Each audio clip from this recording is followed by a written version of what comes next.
At 1:13 a.m., I woke to whispering in our hallway.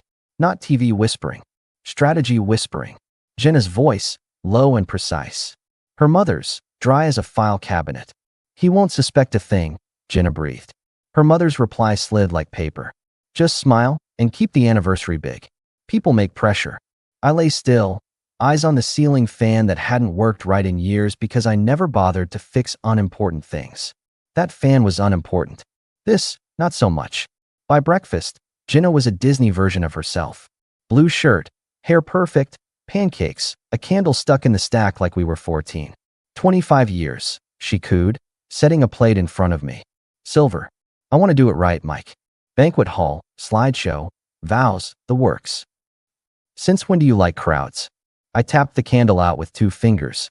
Since I realized you deserve it, she said, a soft smile that didn't touch her eyes.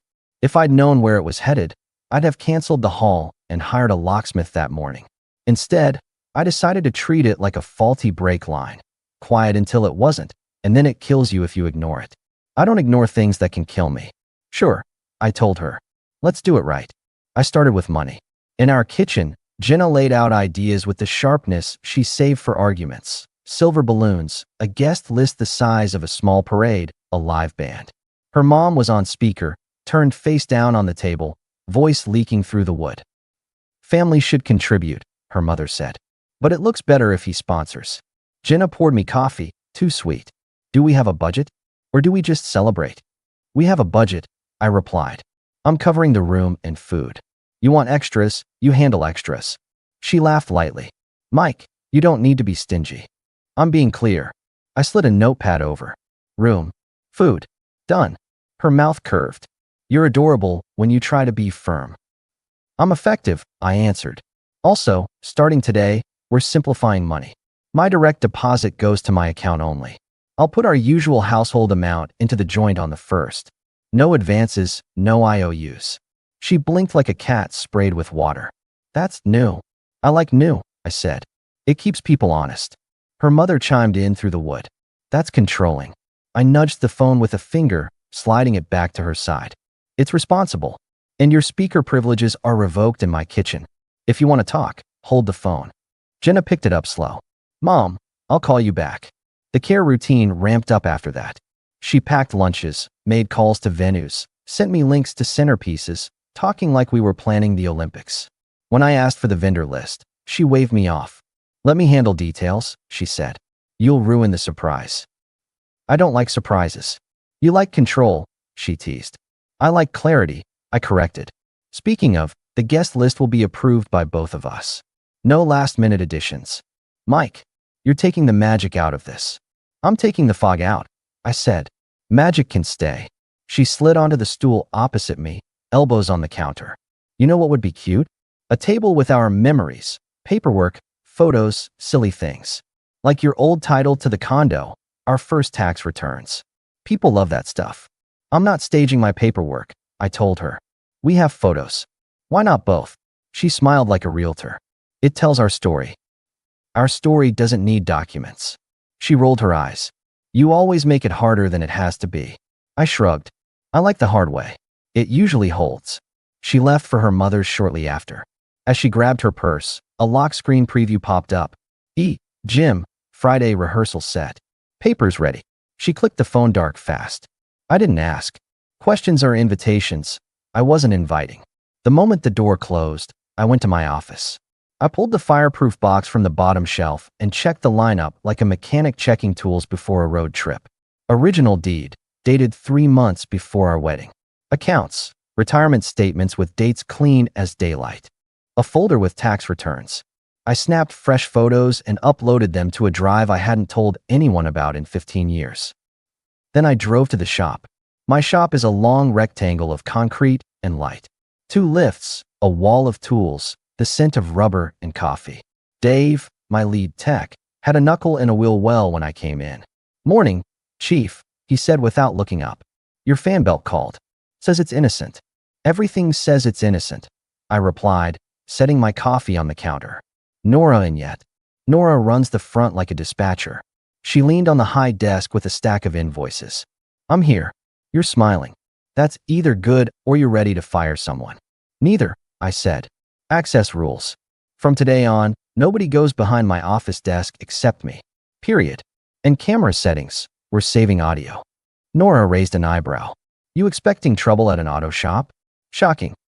I expect patterns, I said. At noon, Jenna stepped inside with a tray of brownies and a look like she'd rehearsed it. She never came to the shop without calling. Today she sang through the door. Hi, team. I brought sugar. Dave glanced at me and mouthed, oh. He wiped his hands and backed away like a man giving the ring to the boxer. She set the tray down, turned to me. Can I steal my husband for lunch? You already stole him for life, Dave said, cheerful. He's single. Jenna laughed. He needed direction. I led her to my office. She hovered by the chair, eyes on the locked drawers. Cute. When did you start locking things? When I noticed hands in my stuff, I told her. Paranoid, she said lightly, then softened. I'm sorry about earlier. The budget talk. I respect it. I was just overwhelmed. I want the night to be perfect. I like perfect too, I said. She placed a hand on my shoulder, the touch light like a reminder. I was thinking about the memory table. If you don't want the deed out, could I borrow it to make a copy? For the video. It flashes on the screen, you know? Like a timeline. You don't need the original for that. But it looks authentic. She smiled, eyes wide. Guests love authenticity. I'll pass, I said. We'll use photos of us, not papers. She exhaled, then reloaded the kindness. Okay, big man. No papers. I hear you. We're good. We're fine, I told her. Great. Can I use your computer for a second? I just need to print the seating chart. You have a laptop, I said. It won't connect, she said quickly. Please. 2 minutes. Use Nora's. She loves charts. I replied, opening the door. Jenna stood there for a beat, then handed me a brownie like a piece metal and went to the front. Through the glass, I saw her lean over Nora's desk and laugh. Nora looked back at me, her eyes asking a question. I shook my head once. When Jenna left, Nora walked into my office holding a paper towel with a brownie on it. She asked for your Wi-Fi password. I told her it was classified. Good, I said. Nora lowered her voice. She also dropped a notes page when she pulled out the seating chart.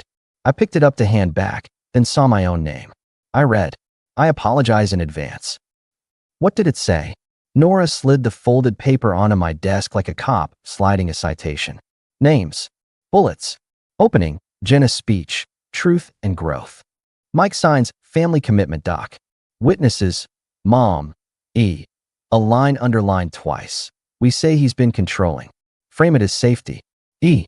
I asked, even though I already knew the letter. Nora tapped it. Someone with a letter for a name. Jim? That's the contact on her phone. You want me to say I lost this? Give it back, I said, smiling, and print me a clean copy for the file. She cocked her head. You're going to war? Not yet, I said. I'm building a map. Need a scout. Dave stood in the doorway, grease on his cheek. I'm good at carrying things and looking dumb. Not today, I told him. But Saturday, I'll need our friend Miguel for sound. Done, Dave said. You want me in a tie? No, I said. I want you early. I tried normal for exactly one dinner. Jenna and her mother talked, as if they'd forgotten the paper Nora had returned with a curtsy. We ate chicken Jenna made too salty on purpose because she knows I don't complain about food. Her mother held court from the far end. My cousin can be the MC. He's great with a microphone. We already have one, I said. She ignored me. Jenna's turn. We'll have a moment in the program for the truth of marriage. People appreciate honesty. I'll start, then you can add. What truth are we sharing?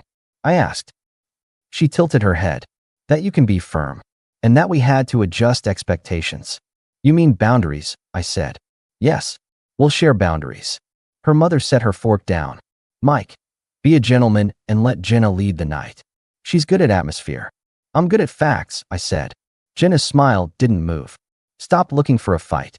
I'm looking for respect, I replied. Here's one fact. I'm not signing anything at a party. Her eyes flicked to her mother. No one said you were. You did, I told her. On paper. In my shop. You dropped it. She laughed, a little too high. You misunderstood. I read English, I said. Her mother pushed her chair back, the scrape long. If you're going to ruin the tone, don't come. I picked up my plate, rinsed it at the sink. I'll be there. And here's my own tone. Sunday dinners at your place are paused. My schedule changed. Because you're hurt. Her mother put air quotes around the word. Because I prefer not to be discussed like inventory, I said. Another change. I'm adjusting door codes at the condo. You'll have yours by text. Your mother won't. Jenna's voice went flat. She's family. She doesn't live here, I said. You're isolating me, her mother declared. No, I said. I'm isolating my property. There's a difference. Jenna stood. You're overreacting. I dried my hands on a dish towel. I'm reacting. Her phone flared again on the counter. Lobby notary confirmed. Friday walkthrough. She snatched it, too late. I didn't say a word. I walked to the hall closet, pulled out the box of old photo albums, and set them on the dining table. We'll use these, I said, for the slideshow.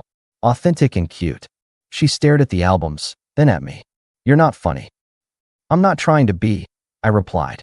After they went to her mother's, I sat on the porch with a portable recorder the size of a deck of cards. No cloak and dagger. Just a cheap tool clipped under the hall table, syncing to my phone.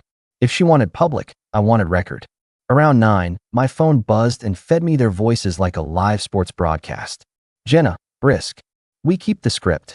He'll cave under attention. Her mother, practical. Make sure he shows up late. People will need a face for support. Jenna, he signs the family commitment thing at the end. Everyone claps. Then we transition. Transition landed like a bar of soap dropped in a prison shower. I let it sit in my head, solid and ugly, then made my call list. Miguel for sound. The manager of the community hall. A guy who remembered me from youth basketball. A copy place that stayed open late. I built my side of the stage with the same comm I used to rebuild an engine. Piece by piece. Torque to spec. By midnight, my plan was clean. I would not match theater with theater. I would stick to daylight. If she tried to force a scene, I would give the room context and walk. I slept 6 hours without dreams.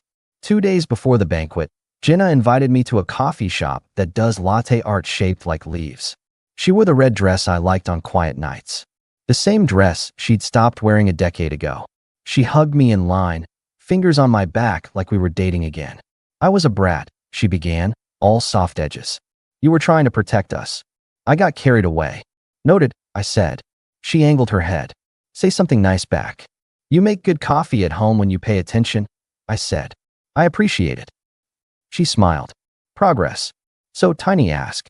For the slideshow, my cousin wanted to add a few pages about our legacy. He needs access to the safe to get the originals. No, I said. If he needs a photo of anything, he can ask me. I'll send it. Mike, trust me. I am trusting you, I said. I'm trusting you to follow rules that keep us out of trouble. She exhaled, let it go. Fine. I like the program you made. The cards look professional. Thanks, I said. She leaned forward, her voice low. And I want to add something personal. A surprise dance. Just us. No speeches. No big truths. I promise. That's better, I replied. But no surprises that involve paperwork. Agreed. She laughed softly and reached for my hand. Agreed. Will be boring. Try me, I said. She lifted my hand and kissed it in front of the barista like a performance. The kid at the machine raised his eyebrows. She was laying it on thick. It would have moved me 10 years ago. Now it just confirmed my math. When she felt the ground shift, she poured sugar. I sipped and kept my footing. That afternoon, I adjusted one more lever. I asked the hall manager to send me the stage layout and power map. I sent Miguel a pouch with a tiny HDMI switch, a backup mic, and a thumb drive labeled A. I also sent Dave the seating chart with 2 notes. Put Mom and the letterman at the front. Row 1. Close enough to see details. Close enough to read. Dave texted back, this is either going to be the best night of my month or the strangest. Either way, I'm getting popcorn. The banquet started with silver napkins and polite smiles. 100 people in a room built for 80. Coworkers, old neighbors, cousins, 2 PTA moms I didn't recognize. My sister Claire hugged me in the lobby and leaned in. You good? She asked. Solid, I said. She scanned my face like a nurse. You look like you're at a board meeting. I run better in a meeting, I told her. Miguel stood by the sound table, clean shirt, wires organized. He gave me the nod that means we're tight. Dave stayed roving with a camera stabilized on a grip, tore his smile pasted on to look harmless. Jenna glided in with her mother flanking her like a campaign photo. She looked stunning and expensive. The guy with the letter name came in 10 minutes late in a casual jacket, planting himself near the front like he belonged. No shame, just presence. He shook hands with her mother, whispered to Jenna. She touched his sleeve quick and removed her hand even quicker. Dinner was chicken again, because the universe likes a running gag. Toast happened. Her cousin tried a few jokes about the man of the house, and the room gave him charity laughs. I smiled when appropriate. Jenna squeezed my arm under the table as if we were a team. I let my arm lie there.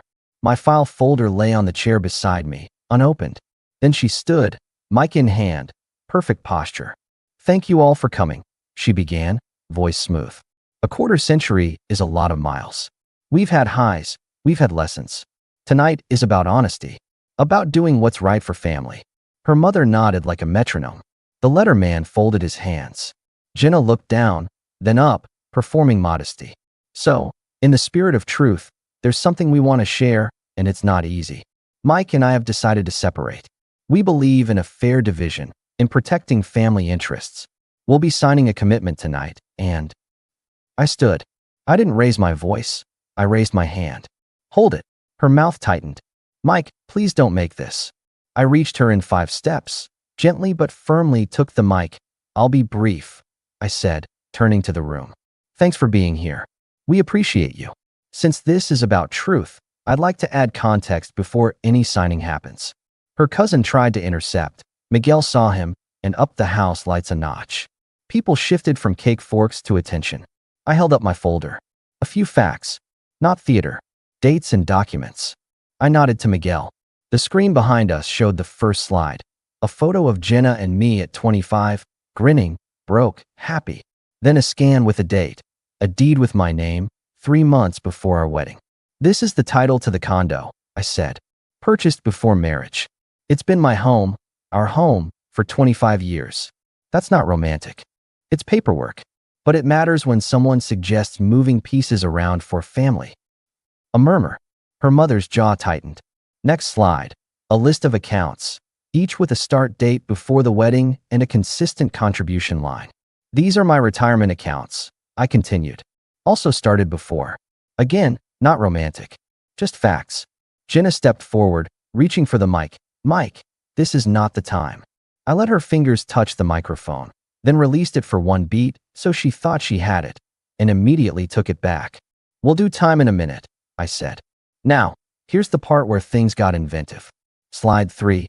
A screen capture of a notes page, the one Nora had handed back. Names blurred except the initials that mattered. The line underlined twice. "We say he's been controlling. Frame it as safety." I had blacked out details that would embarrass anyone unrelated to the plan. I don't swing at bystanders. "I found this at my shop," I said. I was going to ignore it and chalk it up to pre-event nerves. Then I heard a few calls at home that changed my mood. Miguel hit play on audio, Jenna's voice, clear as a bell. "We keep the script." He'll cave under attention. A ripple. Chairs creaked. Someone coughed way too loud. I raised a hand. "There's more, but I'm not here to humiliate. I'm here to set a boundary. Jenna, if you want to separate, we'll do it without a show. If you want to talk about fair division in a room full of our friends, then the baseline is this. What was mine before is mine. What we built together, we'll handle like adults, not with speeches and printed forms in a lobby. And whatever debt you've taken on in secret to fund things I don't know about, I'm not co-signing tonight to make it go away."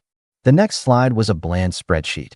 3 credit accounts that weren't in our ledger, each opened within the last year, each feeding transfers to an account with a name that wasn't mine. I didn't put the name up.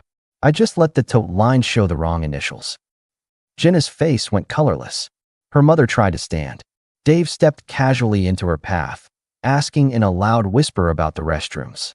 Miguel dimmed the lights just enough for people to unhook from staring and breathe. I turned back to Jenna, the mic at my side. "You want it public? Here's public. No yelling. No scene. Just clarity." I looked at the front row. "You, the letterman, you can stop sending my wife messages during dinner. This is our night. Enjoy the chicken." He studied the floor. No one moved to rescue him. Jenna reached for my arm. I stepped just a little back. "You humiliated me," she whispered. You tried to pressure me into signing paperwork at a party. I replied, quiet enough for the front rows only. You aimed the lights, not me. Her mother found her voice. How dare you embarrass our family? How dare you rehearse my signature? I said. The room waited for a meltdown. I didn't give them one. I handed the mic back to the MC cousin gently. We're done with speeches, I said. Let's eat cake. After that, Jenna and I will talk privately about next steps. No documents will be signed tonight. A copy of this program is on your table if you forgot the order of events. I stepped off the stage. Claire met me halfway and squeezed my shoulder. That was surgical, she murmured. You okay? I'm tired of fog, I told her. That was just window wiping. Jenna followed me into the hall. You're not leaving, she stated, blocking the door to the parking lot. I already left the part of this where I play along, I said. The rest is logistics. Where will you go? Her voice tried to be strong and landed on small. I've had a small place by the river on a month-to-month for 2 weeks, I told her. I needed quiet to think. You can keep the condo until we sort the basics. The codes change tonight. You'll get yours. Your mother won't. My money won't touch anything with your new accounts attached. You're free to pursue the atmosphere you want without me in the shot. She stared. You plan to walk? No, I said. I plan to stay if this stayed honest. You changed the plan. Her eyes flicked toward the lobby. I followed her gaze. A notary table parked beside the coat check with a stack of blank forms and a pen on a chain. My laugh wasn't kind. Subtle, I said. You should have put balloons. You're making a mistake, she said. I fixed one, I answered. I'll send an itemized list tomorrow. We'll divide what's ours. We'll be calm. But you don't get my signature because you stacked a room with cousins. She clenched her jaw and stepped aside. I passed her, stopped, and turned. One more thing, I added. You don't get to reframe my boundaries as cruelty. You coached a narrative. It didn't land. She didn't reply. She went back in, shoulders squared, audience waiting for a second act that was canceled. I walked outside and texted Miguel. Kill the audio archive after you pull me a clean copy. He replied with a thumbs up and a word. Done. I didn't stay for cake. I drove to the River Place, a box with a view of water and a cracked patio I already liked more than most vacations we took. Dave texted me a photo an hour later. Jenna on the stage. No mic. Mother whispering in her ear. The letterman drifting to the exit alone like a customer who thought he could skip the line and got caught. Claire called. Mom's already on the phone with me, she said. She thinks you ruined the family. I closed a show, I replied. Families survive shows. What now? Now I sleep, I said. Tomorrow I handle the boring stuff. Utilities, insurance, subscriptions, the car title, the shop payroll. The house accounts stay topped. I don't leave messes. You want company? Claire asked. No, I said softly. I want quiet. The next day, I sent a short email to Jenna and her mother. 3 paragraphs. What I would continue to cover until a date. What I would no longer cover starting now. What belonged to me from before and was not up for discussion in public or private. I included a link to a folder with copies of deeds and statements. Clear labels, no commentary. I told Jenna to pick a time to pick up her mother's belongings from our place. Security would let them in. I recommended a financial counselor if she found herself in a bind. I didn't rub, I didn't curse. I took my name off things I didn't need. I left gracefully. Jenna tried one more tactic that week. She showed up at the shop in that same red dress with a lunch bag and tears that looked suspiciously well-timed. Nora intercepted her with a polite smile and a clipboard. Is he available? Jenna asked. Nora didn't blink. He's with the client, she said. You can leave the bag. I need to speak to my husband, Jenna said, voice just high enough for Dave to hear and wander over. Dave leaned on the counter. He's in a meeting, he said calmly. That's new, Mike. Boundaries. They're annoying until you respect them. Jenna swallowed, looked past them, saw me behind the glass on a call, and realized I wasn't going to break the rule I set. She left the lunch on the counter and walked out. Dave opened it after she was gone. Celery sticks. I laughed for the first time that week. That night, a final message came through my recorder as I was unscrewing it from the hall table for good. Jenna to her mother. He's not coming back. Her mother. We'll spin it. Jenna, small. He didn't yell. That was the point. 3 months later, I wake up with sunlight on a simple wood floor and the river outside my window. The condo is still mine, quiet, rented to a responsible couple who treat it like a gift. I bought a used pickup that runs like a sewing machine and a house out near the lake with a garage deep enough to build hobbies in. The shop is busier than before. Turns out people like mechanics who can expose a stage act without shouting. Word gets around. I see Jenna twice. Once to sign a few boring things that had to be signed. Once because she forgot a box of winter gear in a closet I didn't check. Both times were civil. She lives with her mother now, or near enough that there's always a casserole dish in the picture. The letter man is a rumor. He didn't last past the night the lights hit him. That's not a victory. It's a result. On Thursdays I meet with a small crew at the gym, then grab burgers with a woman named Laura who runs her own small business and asks good questions, but doesn't ask for keys. We know what we are. Grown-ups who like each other's company and guard our time like it's expensive. We're boring in all the ways that count. It's a luxury. People still mention the banquet sometimes. A guy at the hardware store will say, "You handled that like a pro." My neighbor at the lake will ask, "You ever think of doing motivational speaking?" I tell them the same thing every time. I'm not a speaker. I say, I'm a mechanic. I fix what breaks, and if it can't be fixed, I take it apart clean. Then I go home, close the door behind me, and let the quiet do its work. I didn't win anything. I didn't lose anything I needed. I kept my name on what it belonged on and took my dignity with me. The last thing I said to Jenna, the night of the banquet, in the hallway after she moved from anger to appeals, sits with me because it closed the book. She had looked at me with the face from our early years, the one that used to undo me. "We can still do this with grace," she whispered. "We just did," I answered. "You wanted public truth. That's what it looks like when it cuts both ways." Then I walked past her into air that didn't require permission and drove myself back to a life that fits. That's all I ever wanted. Not applause.